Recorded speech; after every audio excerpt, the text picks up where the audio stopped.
నా ఛానల్ అసలు ఎందుకు చూడాలి అనే క్వశ్చన్ కనుక మీకు వస్తే నేను సింపుల్ ఆన్సర్ అండి. నా ఛానల్ పెట్టి మీరు చిన్నపిల్లలతో కావచ్చు, అమ్మా నాన్నతో కావచ్చు, ఫ్యామిలీ మెంబర్స్తో కావచ్చు, ఎవరితో అయినా చూడవచ్చు. అది ఫ్రీగా.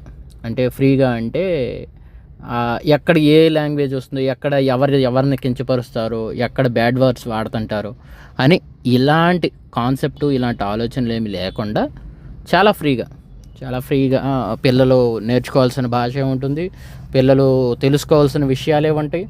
పిల్లలు ఇంకా పెద్దోళ్ళకి కానీ హైదరాబాద్ గురించి అయితే మాత్రం A to Z ఎక్స్ప్లెనేషన్ ఉంటుంది. సో ఇప్పుడు ఛానల్ అనేది ఇప్పుడు మళ్ళీ రీసెంట్గా స్టార్ట్ చేశాను. సో మీవి ఏమైనా సలహాలు సూచనలు ఉంటే కూడా కామెంట్ చేయండి, నాకు క్లారిటీ వస్తుంది. సో ఇంప్రూవ్ చేసుకోవడానికి ట్రై చేస్తాను. ఇంకొక విషయం ఏంటంటే, ఇప్పుడు మీరు ఉంటారు, అసలు నా కాన్సెప్ట్ అయితే ఇదే ఉందన్నమాట.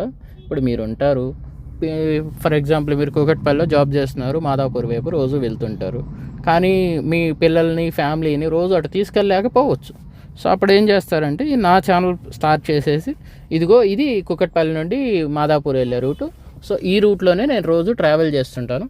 ఎప్పుడైనా టైం ఉన్నప్పుడు నెలకో 2 నెలలకో నేను ఎప్పుడైనా తీసుకెళ్తాను. అప్పుడు మళ్ళీ మీకు అని మీరు ఈ వేలో అంటే మీరు ఎలా అంటే ఫిజికల్గా కాకున్నా కానీ అది వర్చువల్గా అయినా మీరు వాళ్ళకి చూపించవచ్చు. సో అనే కాన్సెప్ట్లోనే నేను ఈ ఛానల్ అనేది స్టార్ట్ చేస్తున్నాను అనమాట.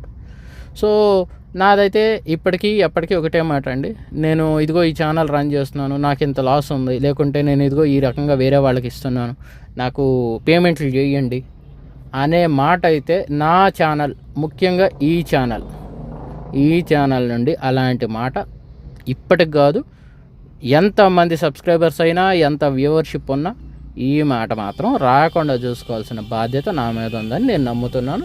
దానికి నేను కట్టుబడి ఉంటాను. మీవేమైనా సలహాలు